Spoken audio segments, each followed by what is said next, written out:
El pasillo de la entrada olía a pino de ese que usan para trapear y a una tristeza callada, de esa que se te mete en los huesos. Los zapatitos de Laura resonaban en el piso de mosaico mientras caminaba apurada, con el celular pegado a la mano. Apenas si volteaba a ver si yo la seguía. «Es nomás por un tiempecito», me dijo, parándose en seco frente a un mostrador alto de madera. «Aquí te van a cuidar todo el día, tienen actividades, hasta un jardincito. Te va a gustar mucho, mamá, vas a ver». Le regalé una sonrisa chiquita, de esas que no llegan a los ojos, y nomás asentí con la cabeza. Detrás del mostrador, una muchacha con el pelo muy estirado y las pestañas pintadas con demasiado rímel, me saludó con una alegría que se sentía falsa, como si yo viniera a pasar un fin de semana de descanso en un hotel. Laura le entregó un folder lleno de papeles, de esos que uno firma sin leer porque confía en los suyos. Yo nomás los vi de reojo. «Cuarto número 12», dijo la muchacha con su sonrisa de plástico. Caminamos por un pasillo largo y silencioso. Al llegar a la puerta, justo al lado de una ventana que daba a un patio seco, Laura se agachó un poquito. Me dio un beso rápido en la mejilla, un beso que no decía nada. «Aquí vas a estar más segura», me susurró al oído. «Te marco al rato, te lo prometo». Y así como vino, se fue.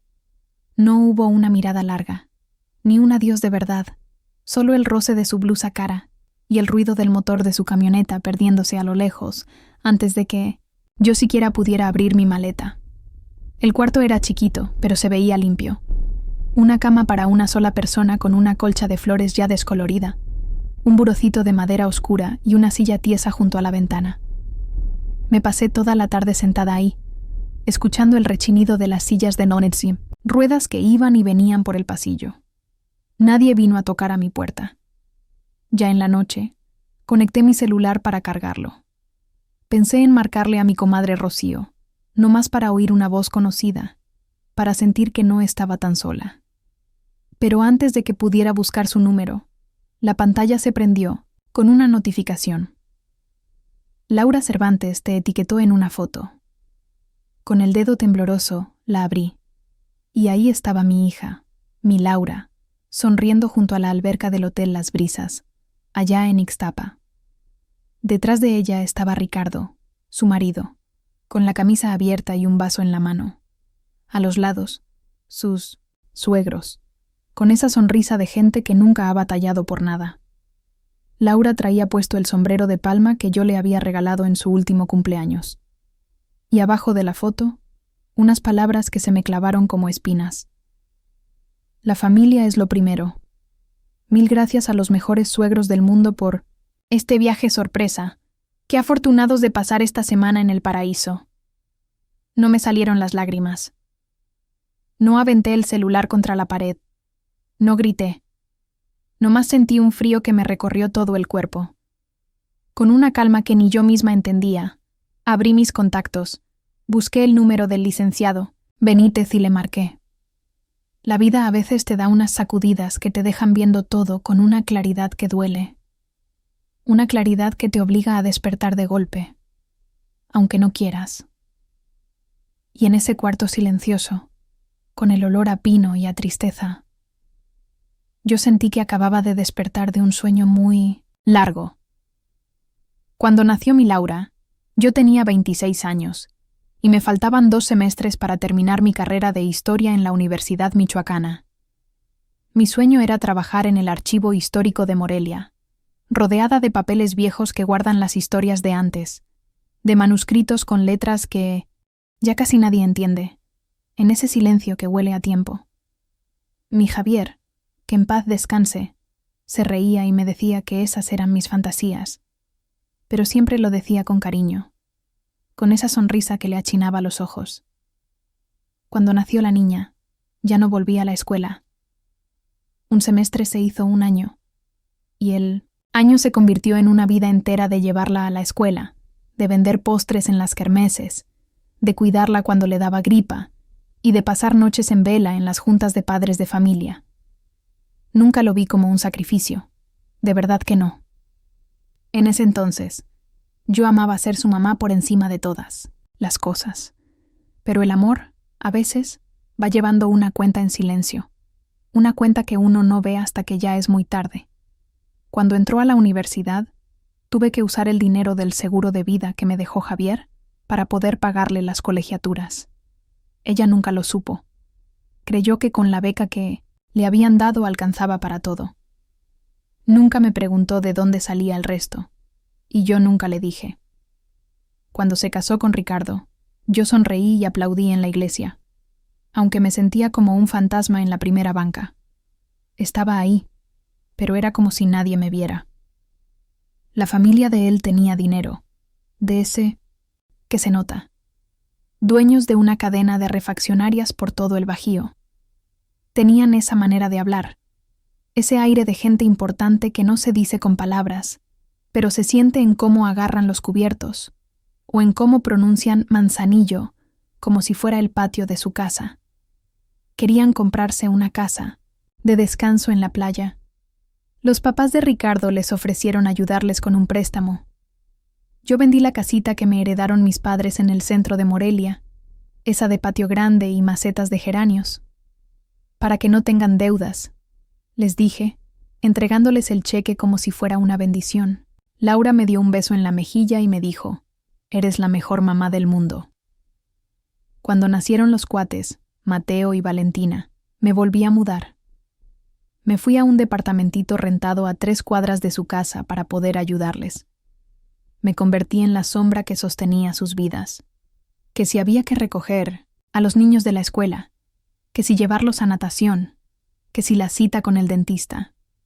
Muchas noches me quedaba dormida en el sofá de su sala después de contarles un cuento, porque Laura y Ricardo andaban en cenas de negocios o eventos importantes.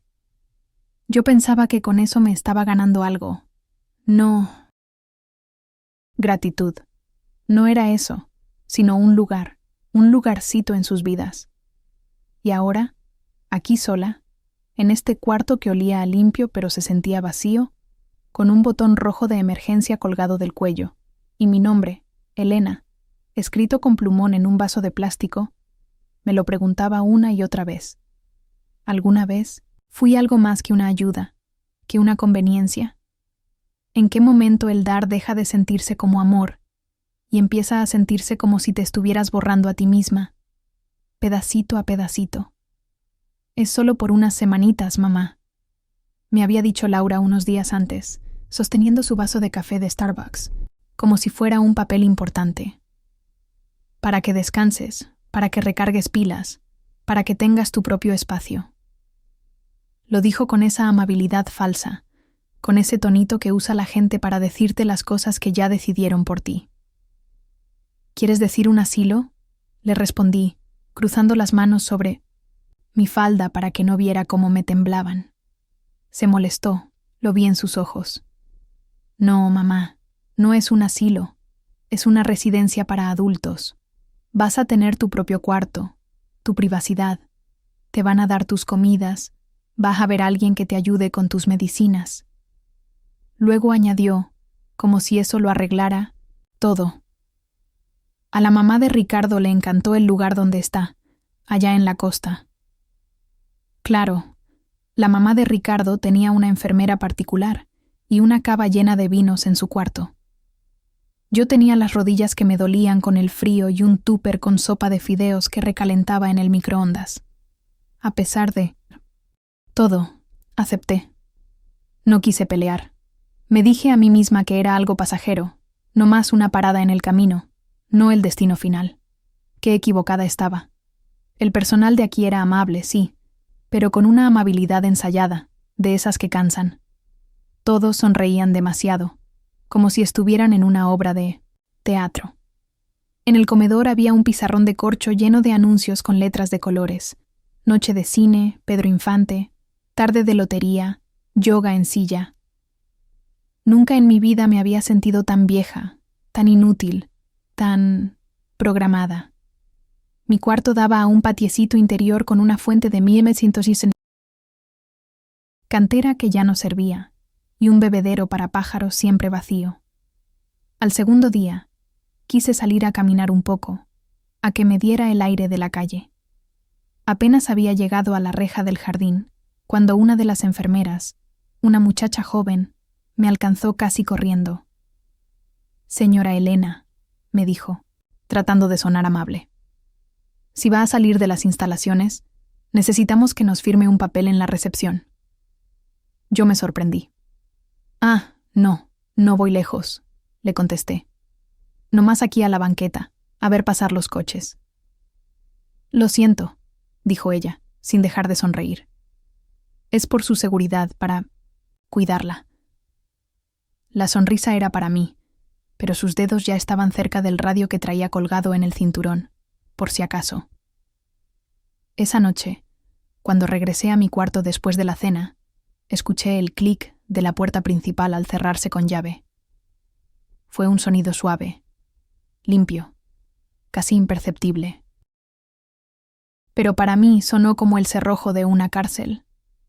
No muy diferente al sonido que hizo el corazón de Laura cuando decidió doblar mi independencia y mi confianza en un paquetito, dejarlo aquí abandonado y marcharse sin mirar atrás. En ese momento entendí que mi seguridad no era lo que les importaba, sino tenerme controlada, guardada, fuera del camino, como un mueble viejo que ya estorba en la casa. Todo se empezó a aclarar con una plática que no debí haber escuchado. Estaba yo sentada en una silla de plástico cerca del puesto de las enfermeras, esperando a que me tomaran la presión, como todas, las mañanas.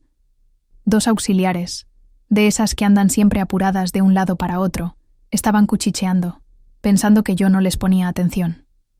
«Oye, ¿ya viste?», dijo una. «La hija de la señora nueva, la del cuarto 12, Laura Cervantes. Se puso ella misma como apoderada en todos los papeles. Financieros».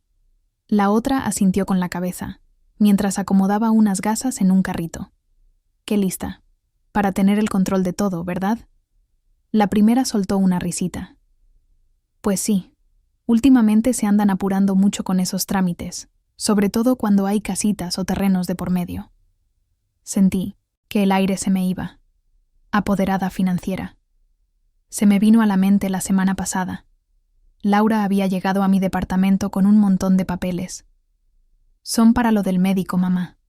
Unas autorizaciones de rutina, para que te puedan atender bien aquí».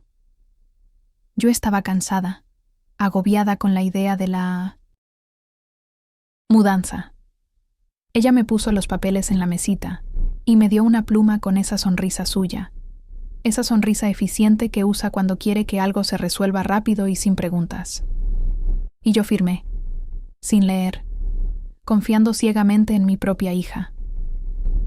En cuanto regresé a mi cuarto, saqué de mi maleta un folder, viejo de plástico, de esos tipo acordeón, donde guardo mis papeles importantes, mi acta de nacimiento, los últimos estados de cuenta del banco y una hojita con mis contraseñas, porque yo no confío en guardarlas en el celular.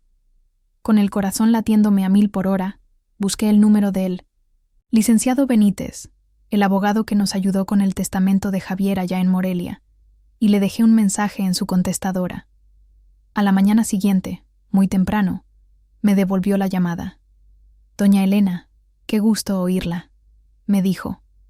Le conté lo que había escuchado, mi preocupación. Se quedó callado, un momento. «Déjeme revisar unos registros públicos, no me tardo. Le marco en un rato». La espera se me hizo eterna. Cuando por fin sonó el teléfono, su voz ya no era tan alegre. «Elena», me dijo, con un tono serio. «Revisé. Hace 6 semanas, su hija la puso a usted como aval para una hipoteca de 1900, una propiedad de inversión en Manzanillo. El crédito ya fue aprobado». Sentí que el teléfono se me iba a caer de las manos. «Pero, ¿cómo? Yo no firmé nada de eso». «Ella dice que usted estuvo de acuerdo. Usó un poder notarial para firmar en su nombre. Aquí tengo una copia digital de su firma». Me secó la boca.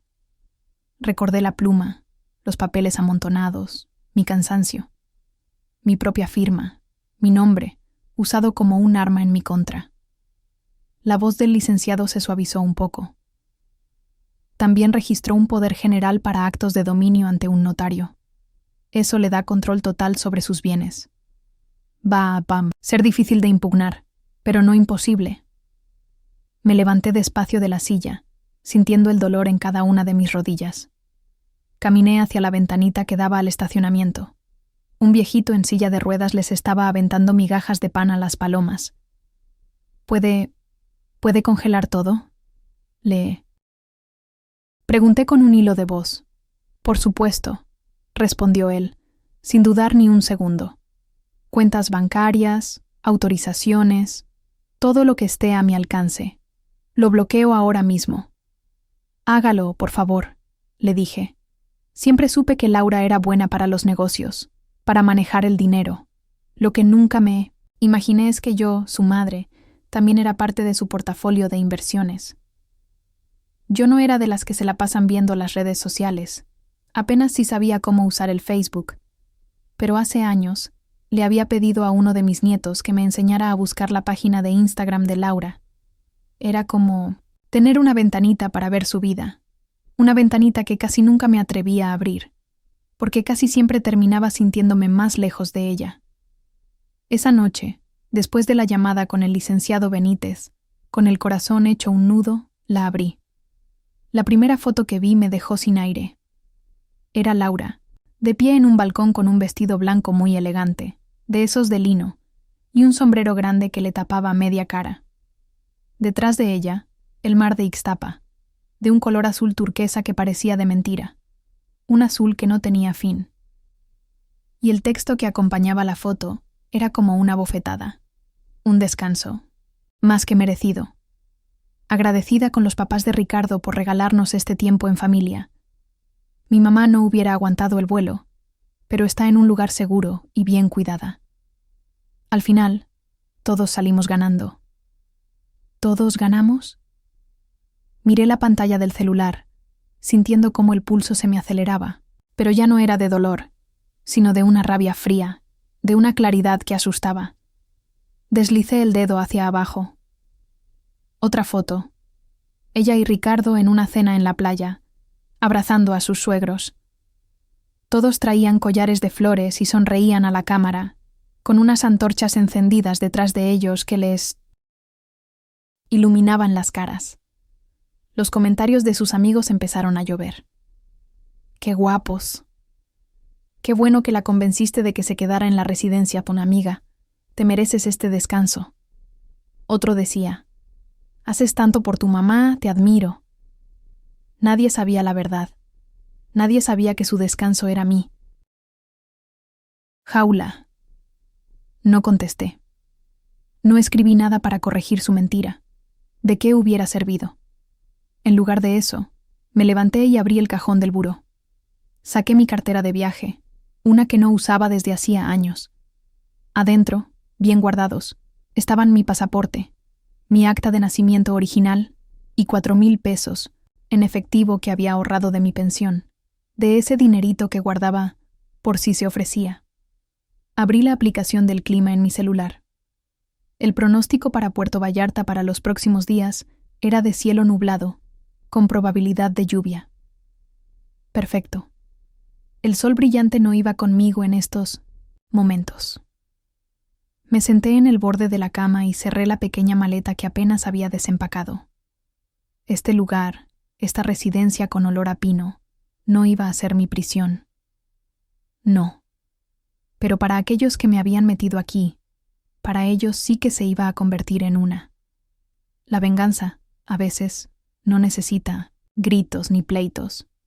A veces, solo necesita un plan silencioso, un boleto de autobús y la determinación de una mujer que ya no tiene nada que perder, porque ya se lo han quitado todo. Y yo, en ese momento, me sentí más determinada que nunca. La Elena dócil, la mamá que todo lo perdonaba, se había quedado atrás, en alguna de esas firmas que di sin leer. La que estaba ahora en ese cuarto era otra. Hacer la reservación me tomó menos de 10 minutos. Usé la tarjeta de débito donde me depositaban mi pensión, esa que Laura no sabía que yo guardaba, para comprar por internet un boleto de autobús de lujo, de esos que tienen asientos que se hacen cama. El destino, Puerto Vallarta. Salía en 3 días desde la terminal de Morelia. Asiento individual, junto a la ventana. No sentí que estaba gastando dinero.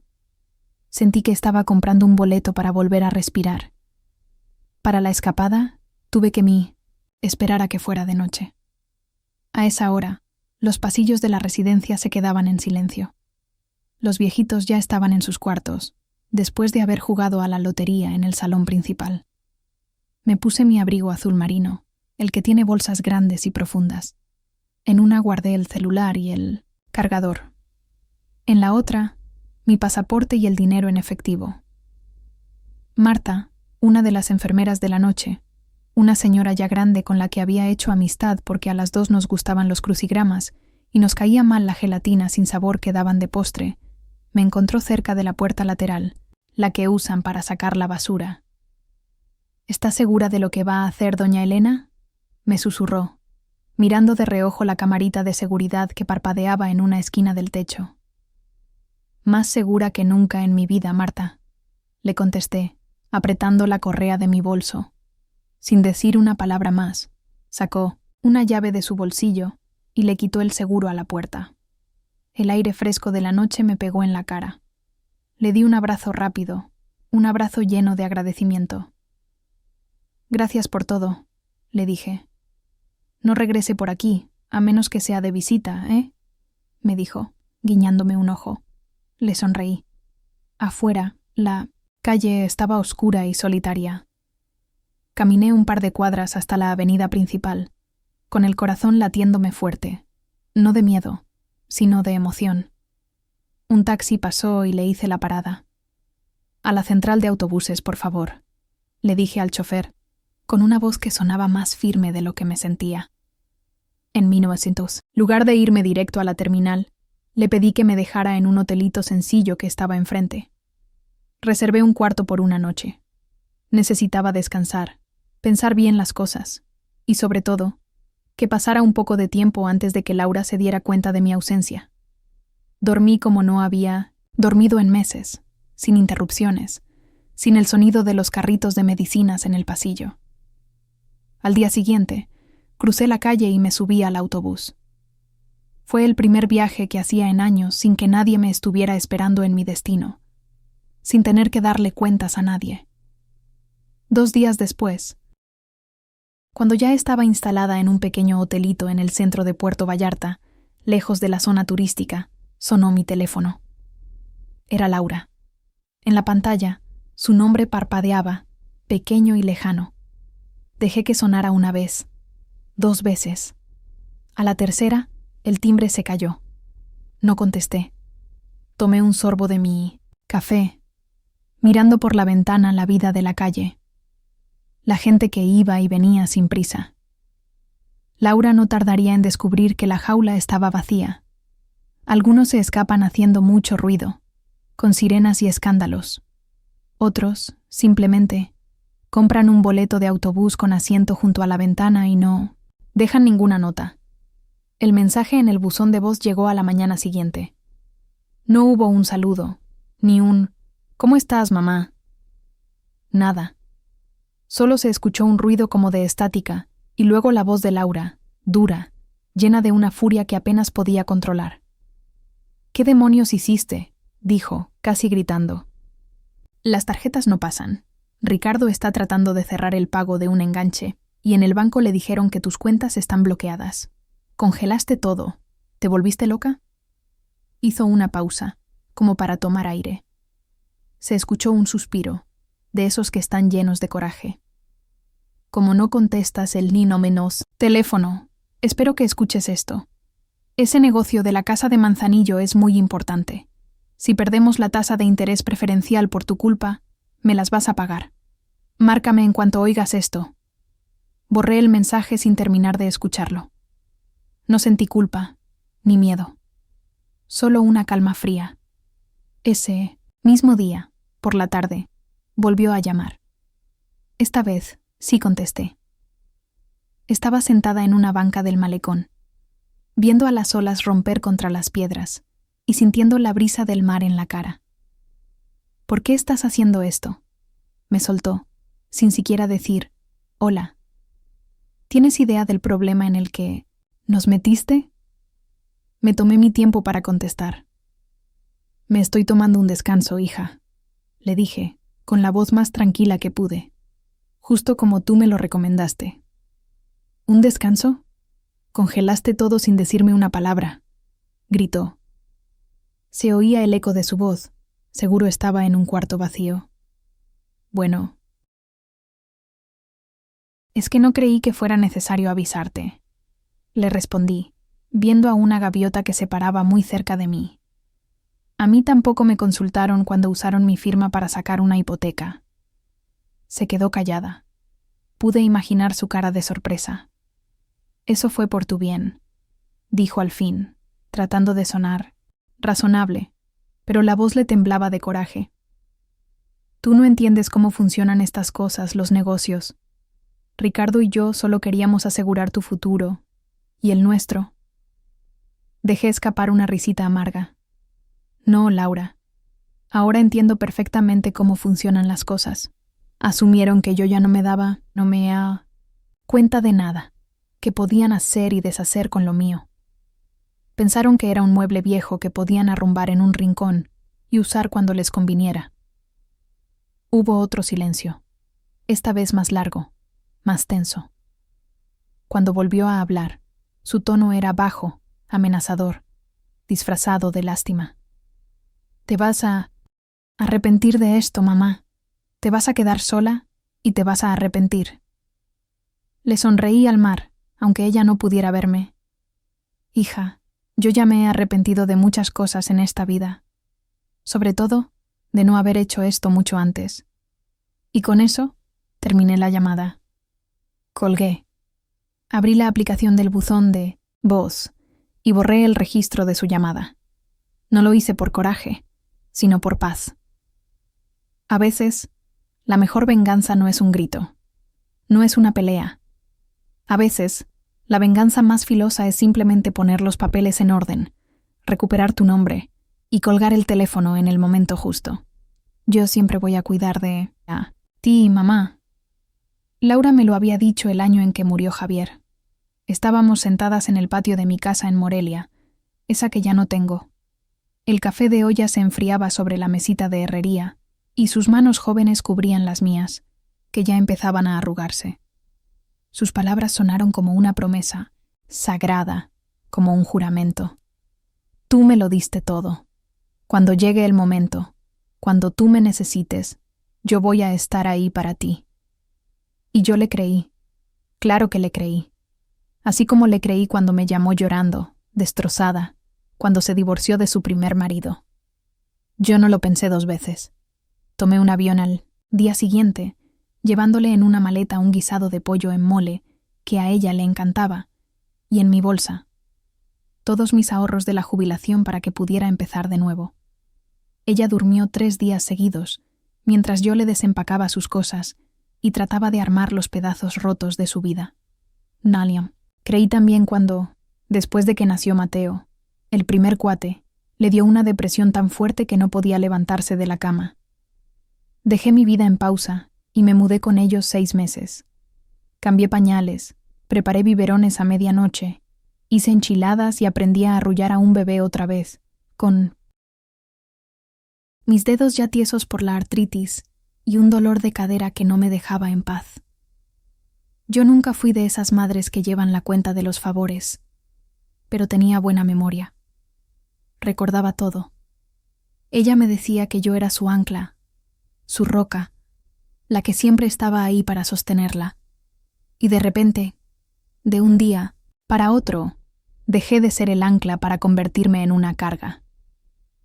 Antes de llevarme a la residencia, le había dicho a la directora, esa señora de chongo apretado, que yo me estaba volviendo muy olvidadiza, que últimamente mostraba signos de confusión. Por eso, según ella, era necesario restringir mis salidas por mi propia seguridad. Lo que Laura no sabía es que, una semana antes de irme, la misma directora me hizo pasar a su oficina para aplicarme una de esas pruebas de memoria que les hacen a los viejitos. una sarta de preguntas tontas sobre qué día era, quién era el presidente y repetir una lista de palabras. Pasé la prueba con una calificación perfecta. La enfermera que me la aplicó parpadeó, sorprendida. Yo nomás le sonreí y no dije nada, porque la memoria de verdad, la que importa, no se mide con esas pruebas. La memoria no es una señal de que uno se está haciendo viejo. Al contrario, es la prueba irrefutable de que estuviste ahí, de que viviste, de que sentiste. Es la prueba de que yo vi, de que te cuidé, de que te cargué en mis brazos. Y es la prueba de que recuerdo cada una de las promesas que me hiciste, Laura, y el momento exacto en que decidiste que ya no valía la pena cumplirlas. La primera grieta en la historia perfecta de Laura apareció como un pequeño comentario debajo de una de sus publicaciones en Instagram. No era un insulto ni un reclamo, solo una pregunta simple, pero cargada de veneno. La foto era de ella y Ricardo, descalzos en la playa de Ixtapa, vestidos de blanco, levantando unas copas de champaña hacia el atardecer. El comentario, perdido entre docenas de «qué belleza» y «disfruten mucho», decía: ¿no fue tu mamá la que te ayudó a comprar tu primera casa vendiendo la suya? Lo escribió una prima, lejana mía, de esas con las que casi no hablas pero que lo ven todo.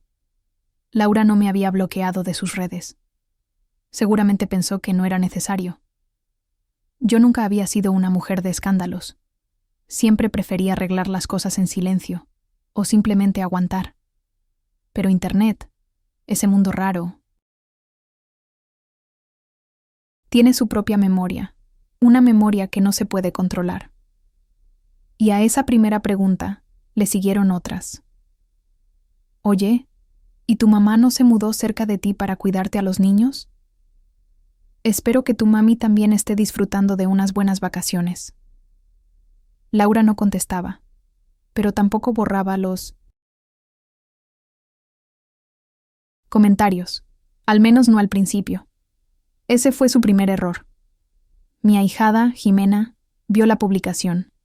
Ella siempre ha sido muy lista, muy observadora.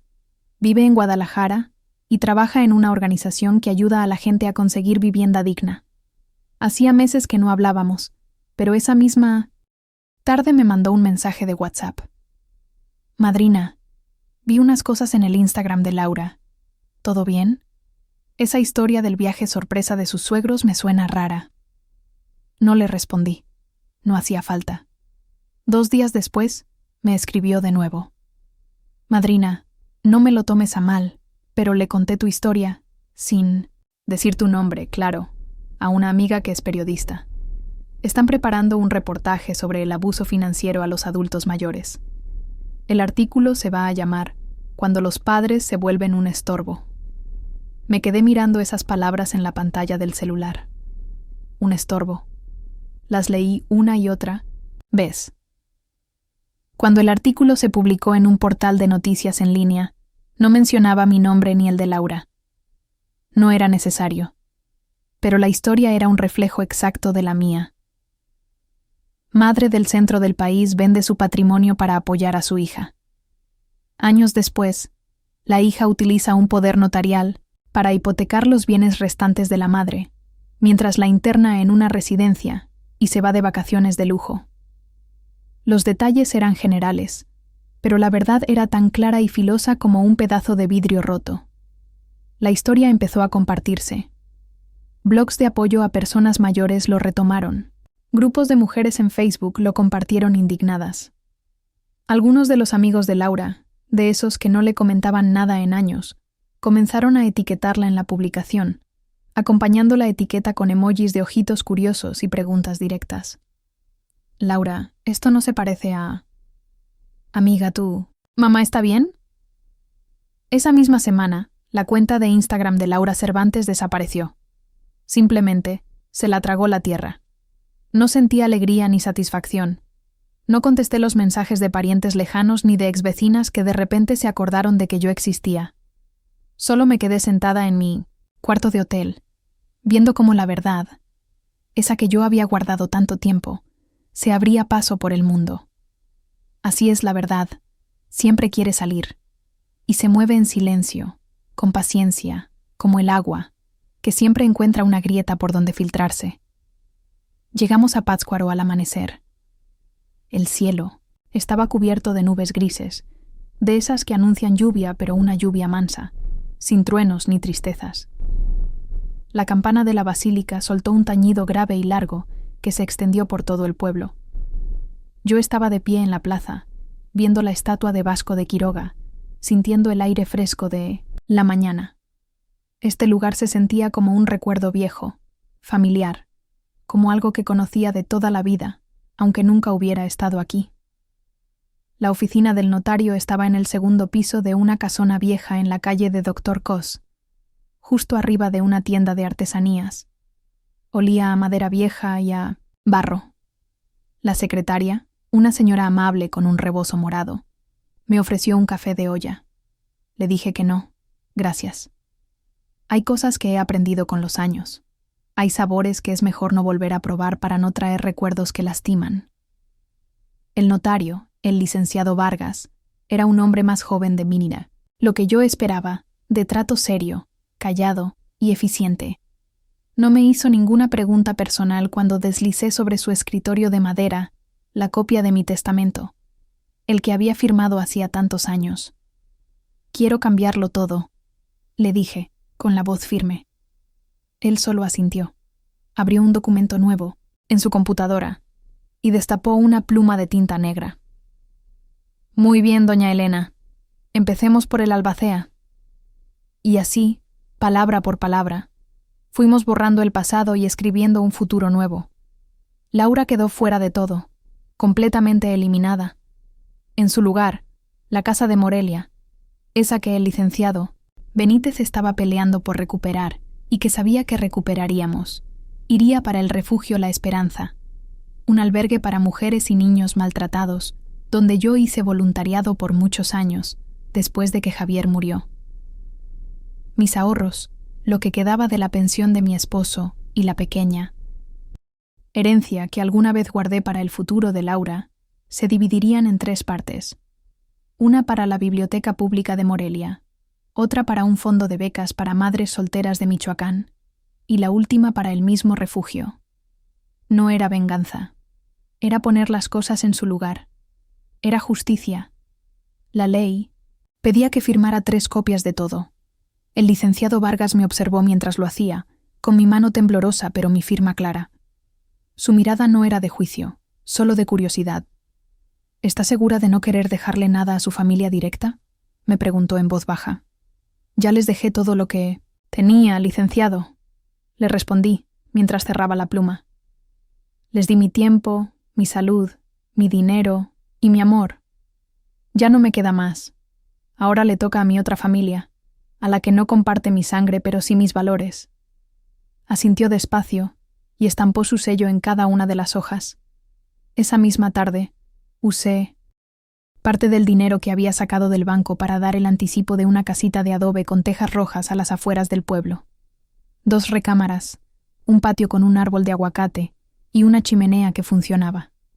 Tenía un porche de madera y los restos de un pequeño huerto que alguien alguna vez cuidó, con cariño y que ahora estaba lleno de hierba. Iba a necesitar mucho trabajo, pero sería mía. Mi casa. Nadie la llamaría residencia. Nadie tocaría a mi puerta antes de entrar con una charola y un vasito de plástico con pastillas. Esa noche, de vuelta en el hotelito, me senté junto a la ventana, viendo llover. No necesitaba que Laura se enterara de esto. El mensaje no era para ella. Era para mí.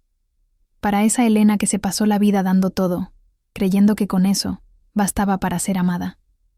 Ahora, esa misma Elena por fin tenía su nombre en una escritura, en un testamento justo, y una vida que, por primera vez en mucho tiempo, le pertenecía solo a ella. La neblina bajó sobre la ribera del lago de Pátzcuaro como una cobija suave, como una visita silenciosa y familiar. Salí al porche de mi casita nueva con una taza de té de manzanilla que todavía humeaba. Veía cómo la bruma iba borrando los contornos de los pinos que crecían al fondo de mi patio. La casa era chiquita, imperfecta, pero era mi refugio. Era el tipo de lugar donde el cartero te saluda por tu nombre y los vecinos te dan los buenos días desde lejos, sin entrometerse. Había días en que no veía pasar a nadie por el camino de terracería, y eso me encantaba. Pancho, un gato anaranjado que adopté en el pequeño refugio de animales del pueblo, dormitaba a mis pies, panza arriba, roncando bajito. A veces envidiaba su simpleza, su total confianza en que el mundo no le iba a exigir más de lo que él estaba dispuesto a dar. Un poco de compañía a cambio de comida y un lugar calientito para dormir. El columpio de madera del porche rechinaba despacito, siguiendo un ritmo que solo él conocía. Me arropé mejor con el rebozo que me había comprado en el mercado. Sobre la baranda de madera tenía un manojo de romero secándose al aire. Lo había cortado del arbusto que crecía salvaje junto a la cocina. Mi pequeño huerto, poco a poco, empezaba a tomar forma. Había sembrado jitomates, chiles y cilantro. No porque alguien lo necesitara, sino porque yo necesitaba sentir la tierra en mis manos, ver algo crecer por mi propio esfuerzo. Adentro, en la estufa, una olla de barro con frijoles seguía soltando un hervor suave. La casa olía a ajo, a epazote y a hogar. Y entonces, como cada martes por la mañana, el teléfono que dejaba sobre la mesita vibró. Laura. Su nombre apareció en la pantalla, iluminándola por un instante. Se había vuelto una especie de ritual macabro. Empezó a llamar sin falta después de que el artículo se hizo popular en Internet, después de que le notifiqué a través de mi abogado el cambio en mi testamento, después de que mi silencio se convirtió en la única y más poderosa respuesta que le podía dar. No contesté. Dejé que el teléfono sonara y sonara, rompiendo la paz de la mañana. Sabía lo que quería. Quería una oportunidad para explicarse, para pedir un perdón que no sentía, para tratar de reescribir la historia y ponerme a mí, otra vez, como un personaje secundario y confundido en su drama personal. Pero yo ya había dejado de ser un borrador en la vida de los demás. Cuando el último timbre por fin se apagó, me recosté en el respaldo del columpio, mirando cómo la neblina empezaba a levantarse. Tú me enseñaste a ser invisible, susurré, tan bajito que apenas se escuchó. Lo único que hice fue aprender a disfrutar de la soledad que me regalaste. Y lo había logrado. La paz no era algo espectacular. No había llegado con una victoria en los tribunales ni con fuegos artificiales. Llegaba así, en pequeñas dosis, en el sabor del té por la mañana, en el silencio bendito de síntesis, mi casa, en el gusto de cocinar algo sabroso solo para mí. En algún lugar, Laura quizás todavía creía que podía convencerme de volver. Pero aquí, en este porche, sin nadie que me viera, sin un público para el cual actuar, yo ya estaba en otro lado. Y por fin, después de tantos años, no solo estaba segura, estaba libre. El silencio, al principio, se sentía raro. Me había acostumbrado tanto al ruido de la vida de Laura, a las carreras para recoger a los niños, a las llamadas de último minuto pidiéndome un favor, al zumbido constante de sus necesidades, que la quietud de mi casita en Pátzcuaro me parecía extraña, casi antinatural. Los primeros días me encontraba a mí misma esperando algo. El timbre del teléfono, un mensaje urgente, una nueva crisis que solo yo podía resolver. Pero no llegaba nada. El único sonido era el canto de los pájaros por la mañana, el crujido de la madera del porche y el silbido del viento entre los pinos. Poco a poco, empecé a llenar ese silencio, pero no con ruido, sino conmigo misma. Redescubrí placeres que había olvidado por completo. Me levantaba temprano, no por obligación, sino porque quería ver el sol salir sobre el lago. Me preparaba un café de grano, bien cargado, y me sentaba a leer en el porche durante horas. Libros de historia, de esos que tanto me gustaban en mi juventud y que había dejado arrumbados por falta de tiempo. Volví a sentir el peso de un libro en mis manos, el olor de sus páginas, la emoción de perderme en otras épocas, en otras vidas. Un día, caminando por el pueblo, encontré una pequeña biblioteca comunitaria. Entré con timidez, y la bibliotecaria, una mujer mayor como yo, de lentes y sonrisa dulce, me invitó a pasar. Le conté de mis estudios truncos, de mi amor por los archivos y los documentos antiguos. Sus ojos brillaron. Me mostró una pequeña colección de libros sobre la historia de Michoacán, algunos con más de 100 años de antigüedad, que necesitaban ser catalogados y cuidados. Empecé a ir 2 veces por semana, como voluntaria. Nadie me lo pidió. Nadie me pagaba. Pero el simple hecho de tocar esos libros, de organizar esas historias, de poner en orden el pasado, me hacía sentir útil de una manera que hacía mucho tiempo no sentía. Era un trabajo silencioso, paciente, que me devolvía una parte de la Elena que se había perdido en el camino. Me hice amiga de algunas mujeres del pueblo. Nos juntábamos los jueves por la tarde a bordar en la plaza, a tomar un atole de zarzamora y a contarnos nuestras vidas. Eran mujeres sencillas, fuertes, que habían trabajado toda su vida en el campo o en el mercado. Sus historias no eran de viajes de lujo ni de cenas de negocios, sino de cosechas, de hijos, de pérdidas y de pequeñas alegrías. Con ellas aprendí que la fuerza no está en tener el control, sino en saber soltar, en saber encontrar la belleza en las cosas simples. Mi vida se fue tejiendo con estos hilos pequeños pero fuertes. El olor de mi huerto después de la lluvia, el ronroneo de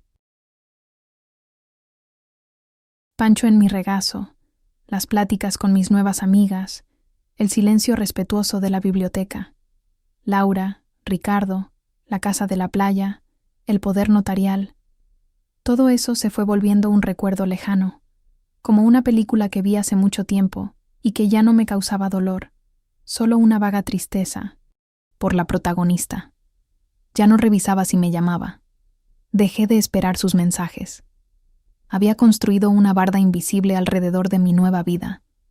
Una barda hecha no de ladrillos, sino de paz y de amor propio.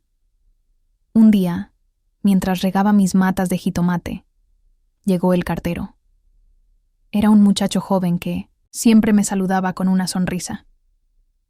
Le llegó un sobre grande, doña Elena, me dijo, entregándome un paquete de cartón.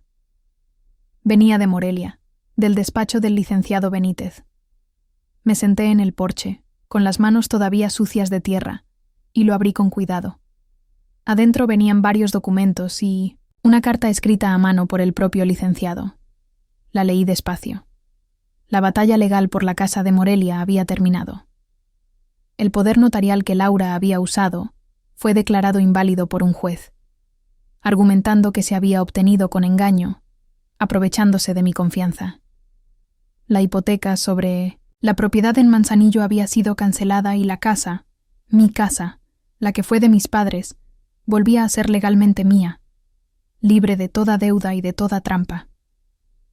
El licenciado me explicaba que Laura y Ricardo habían intentado apelar, pero al verse expuestos, y con el riesgo de enfrentar cargos por fraude, prefirieron retirar el caso. La presión social, el artículo que se hizo viral, todo había ayudado. La mala fama no es buena para los negocios. Sostuve los papeles en mis manos, la escritura con mi nombre, el sello del juzgado. No sentí una explosión de alegría, ni un deseo de celebrar.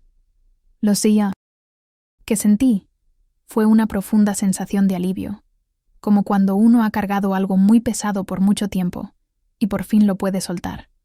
Era el punto final, el cierre de un capítulo muy doloroso de mi vida. Esa misma tarde, le marqué al licenciado. Muchas gracias por todo, de verdad, le dije. No, tiene nada que agradecer, doña Elena. Solo hicimos lo que era justo, me respondió. Ahora, la pregunta es, ¿qué quiere hacer con la casa? Me quedé pensando un momento. Podía venderla, claro. El dinero me daría una seguridad aún mayor para mi vejez. Podía rentarla y vivir de eso. Pero ninguna de esas opciones se sentía correcta. La casa guardaba demasiados recuerdos, buenos y malos. Licenciado, le dije, quiero donarla. Quiero que esa casa se convierta en una extensión del refugio La Esperanza. Que sea un lugar seguro para las mujeres que necesitan empezar de nuevo. Un lugar donde puedan aprender un oficio, donde sus hijos puedan jugar sin miedo. Hubo un silencio al otro lado de la línea. Doña Elena, dijo el licenciado con la voz un poco quebrada. Esa es la decisión más generosa que he escuchado en mucho tiempo. Después de colgar, me quedé mirando el lago. El sol de la tarde pintaba el agua de colores dorados y naranjas. Vender la casa me hubiera dado dinero. Donarla me dio algo mucho más valioso.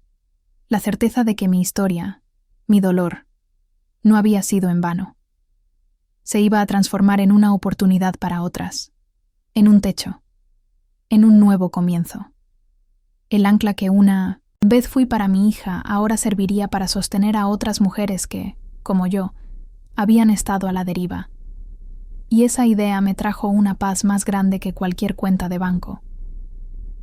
Un par de meses después de la donación de la casa, recibí una carta. No era un sobre de abogado ni una cuenta del banco. El sobre era de un papel color crema y la dirección estaba escrita a mano, con una caligrafía que reconocí al instante, aunque hacía años que no la veía en papel. Era de Laura. La dejé sobre la mesa de la cocina por 2 días. No me atrevía a abrirla. Me daba miedo que sus palabras, fueran las que fueran, pudieran derrumbar la paz que tanto trabajo me había costado construir. Pancho, el gato, se subía a la mesa y la olfateaba, como si él también sintiera que ese pedazo de papel guardaba algo peligroso. Finalmente, una mañana, me armé de valor. Me serví una taza de café, me senté en mi columpio del porche y la abrí. La carta tenía varias hojas, escritas por ambos lados. Era una mezcla confusa de disculpas, justificaciones y reproches. Empezaba diciendo que lo sentía, que nunca había querido lastimarme. Pero enseguida empezaba a excusarse, que la presión económica era muy grande, y que Ricardo estaba a punto de cerrar el negocio de su vida, que ellos solo querían poner en orden mis finanzas para que yo no tuviera que preocuparme por nada en el futuro. Decía que la residencia era el mejor lugar para mí, que ella no podía cuidarme como yo necesitaba, que su vida era muy complicada. Entre líneas, leí la verdad. Yo era un estorbo, una complicación en su vida perfecta. Luego venían los reproches, que cómo había sido capaz de exponerla de esa manera, de ventilar los trapos sucios en público. Que por mi culpa, la familia de Ricardo ya no los veía con los mismos ojos, que sus amigos le habían dado la espalda, que el negocio que tanto anhelaban se había caído. Me culpaba a mí por las consecuencias de sus propios actos. La última parte de la carta era una súplica. Me pedía que la perdonara, que la dejara volver a mi vida. «Eres mi mamá y te necesito», escribió. «Los niños preguntan por ti». Esa última frase fue la que más me dolió. Usar a mis nietos como un anzuelo. Leí la carta 2 veces. La primera, con un nudo en el estómago. La segunda, con una extraña calma. Doblé las hojas con cuidado, las metí de nuevo en el sobre y caminé hasta la chimenea. Encendí un cerillo y acerqué la llama al papel. Vi cómo las orillas se ennegrecían, cómo las palabras de Laura se acurrucaban y se convertían en ceniza. No sentí odio, no sentí rabia, solo sentí que era necesario. Quemar esa carta era como quemar el último puente que me unía a esa vida de dolor y decepción. El perdón es algo complicado. Tal vez algún día, en un futuro muy lejano, podría perdonarla. Pero perdonar no significaba olvidar. Y sobre todo, no significaba volver a poner mi corazón y mi confianza en las manos que ya una vez me habían hecho pedazos. Mi vida ahora era mía. Mi paz no. Era negociable.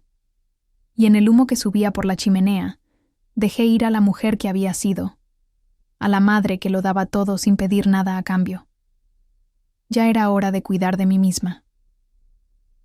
La vida en Pátzcuaro siguió su curso, tranquila y sin sobresaltos. Los días se parecían unos a otros, pero no de una forma aburrida, sino reconfortante, como el sabor del pan de cada mañana. Mis jitomates por fin maduraron, rojos y jugosos. Hice una salsa casera que llenó toda la casa de un olor delicioso. Invité a mis amigas bordadoras a comer, y pasamos la tarde en el porche, entre risas y pláticas, viendo el sol esconderse detrás del lago. Me contaron que la casa de Morelia, la casa de la esperanza, como la habían bautizado, ya había recibido a sus primeras familias. Saber eso me llenaba el alma de una manera que ninguna riqueza material podría hacerlo. En la biblioteca, terminé de catalogar la BIA, sección de historia local. La bibliotecaria me abrazó y me dijo que yo era un ángel guardián de los libros. Le sonreí. No era un ángel, solo era una mujer que había encontrado su lugar en el mundo, un lugar donde su pasión y su tiempo eran valorados. Una tarde, estaba sentada en mi columpio, leyendo, con Pancho dormido en mi regazo. Levanté la vista del libro y me quedé mirando mi pequeño jardín.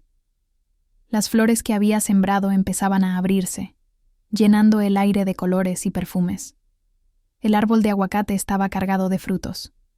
La casa, pintada de azul y con macetas de geranios en 1980, las ventanas. Se sentía viva. Se sentía como un hogar de verdad. En ese momento, entendí algo muy importante. La libertad no era escaparme de Laura, ni ganar una batalla legal, ni siquiera mudarme a un pueblo tranquilo. La verdadera libertad había sido perdonarme a mí misma. Perdonarme por haber confiado demasiado. Perdonarme por haberme borrado para que otros brillaran. Perdonarme por haber tardado tanto en darme cuenta de mi propio valor. El teléfono ya casi no sonaba. Laura no volvió a escribir. Supongo que el silencio, mi silencio definitivo, fue el mensaje más claro que pudo recibir. A veces me preguntaba por mis nietos y un pellizco de tristeza me recorría el corazón, pero sabía que no podía volver a ese mundo. Mi paz era demasiado preciosa. El sol comenzó a bajar, tiñendo las nubes de un rosa suave. El aire se llenó con el olor a tierra mojada, a pino y a leña quemándose en alguna chimenea cercana. Escuché el sonido lejano de las campanas de la iglesia, llamando a la oración de la tarde. No sentí soledad. Sentí plenitud. Me di cuenta de que la historia de mi vida no terminaba con una traición en una residencia para ancianos. Esa solo había sido una pausa dolorosa.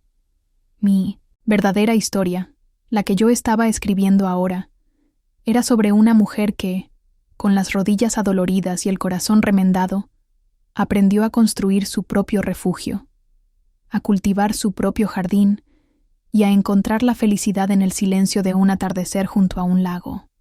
Y por fin, esa mujer no solo estaba segura, era feliz.